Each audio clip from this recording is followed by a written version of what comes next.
All right, so we're all swimming in data these days, right? It's everywhere.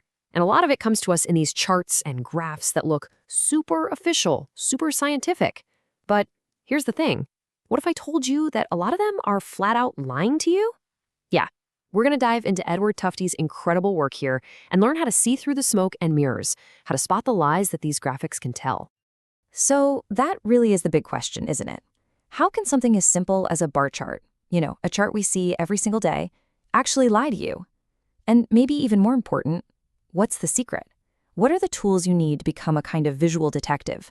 Someone who can instantly tell the difference between fact and fiction? Well, let's find out.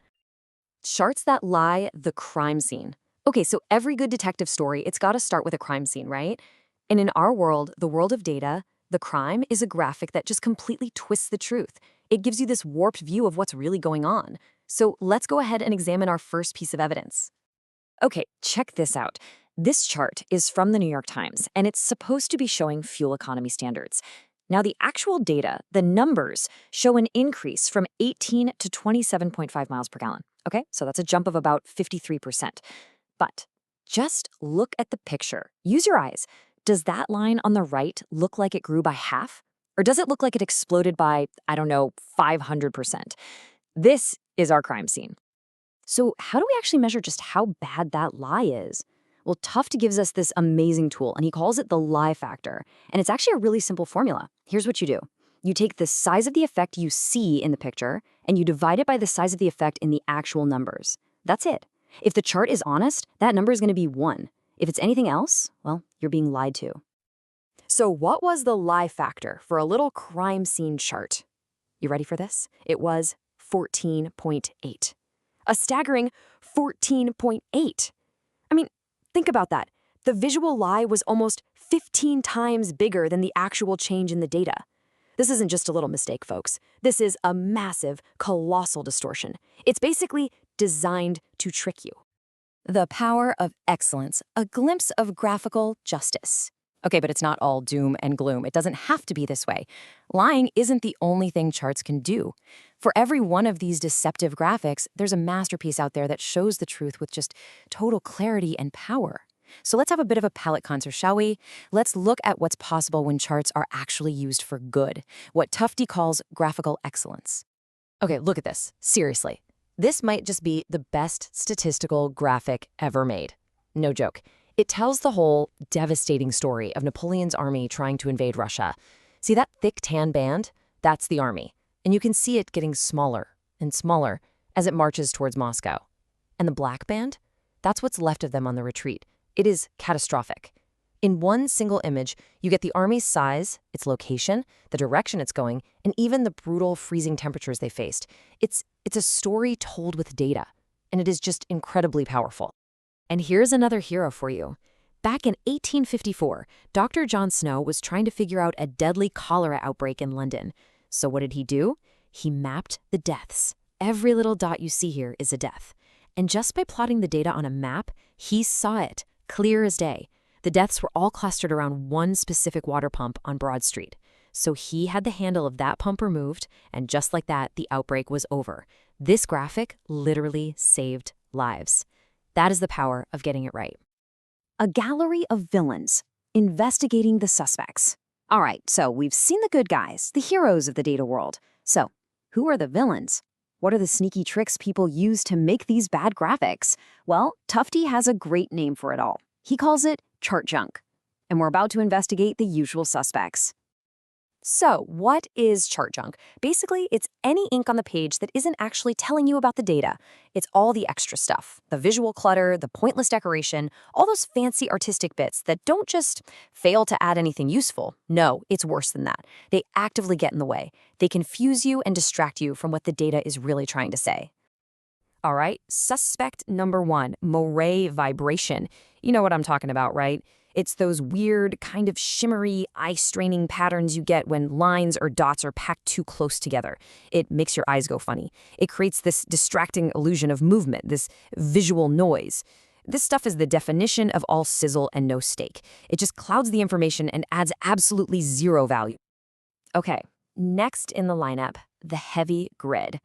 Now, a grid is supposed to be helpful, right? It's supposed to be this quiet little helper in the background, giving you context. But when the grid lines are too dark, too thick, they stop helping and they start competing with the data itself. Suddenly, your information is trapped behind these graphical prison bars, and it makes it way harder to see the exact patterns you're supposed to be looking for. And now for our weirdest suspect. It's called the duck. And yeah, the name comes from exactly what you're thinking. It comes from this building out in Flanders, New York. It's a shop that sells ducks and eggs, and it's shaped like a giant duck. The whole point of the building's design isn't really to be a good shop. It's to just scream at you, "Hey, I am a giant duck," as you drive by. So how does that relate to charts? Well, in the world of graphics, a duck is a chart where the design itself is the star of the show. Just look at this thing.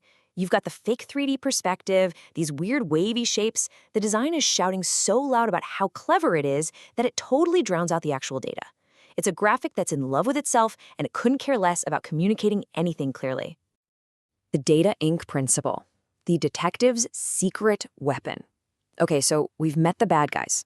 We know what they look like. So how do we fight back? How do we actually make charts that are honest and effective? Well, Tufte gives us this incredibly elegant and powerful secret weapon, and it's called the data ink principle. This idea is at the very heart of everything. Think about it. On any chart, some of the ink is there to show you the data. That's the good stuff. The rest of it, that's chart junk. The data ink ratio is just, well, it's the percentage of the ink on the page that's actually the good stuff, the data. And the big rule, the goal for any good design, is to make that ratio as high as possible. In other words, erase the non-data ink. Get rid of the junk. And this right here shows you just how powerful that one simple idea is. Look at the chart on the left. It's a cluttered mess, right? A very low data ink ratio. Now watch this. We're going to start erasing the junk. Poof, there goes the heavy grid. Next, we strip away the outlines on the bars. And boom, look at the chart on the right. All that's left is the essential information. The data is suddenly so clear, so precise. It's the exact same data, but now it's honest. Seeing the truth, your toolkit for graphical integrity. Okay, and here's the most important part of all of this. You, yes, you, are now equipped to look at a chart and really understand what's going on. This stuff isn't just for fancy designers. It's for every single one of us who reads the news or looks at a report for work. So let's put it all together. Let's assemble your final toolkit for graphical integrity. So Tufte boils it down to 6 key principles. 1. The picture has to match the numbers. No more of those crazy lie factors. 2. Label everything clearly and in detail. Don't make people guess. 3. Let the data tell the story, not your flashy design choices. 4. This one's big. If you're showing money over time, you have to adjust for inflation. Otherwise, it's a totally meaningless comparison. 5. Just say no to fake 3D. It adds nothing, and it almost always distorts the data. And finally, number 6, give context. Don't just show 2 convenient data points when the full story says something completely different. And this quote from Tufte himself just hits the nail on the head. He says, the main defense of the lying graphic is, well, at least we were just trying to show the general direction of change. But many of the deceptive displays we saw in this chapter involved 15-fold lies. I mean, that says it all, doesn't it? That excuse of, oh, we were just showing a trend, it's just not good enough. As we saw, these aren't little oopsies. They are massive distortions that really hurt our ability to understand what's actually going on in the world. And that brings us right back to where we started. But now, the question isn't for me to answer. It's for you, because now you have the detective's toolkit. You know how to calculate a lie factor. You can spot chart junk a mile away. You know the 6 principles of integrity. So the next time you're scrolling through an article and you see a chart that just feels a little off, you'll know exactly why. The only real question left is, now that you have the tools, will you accept the lies?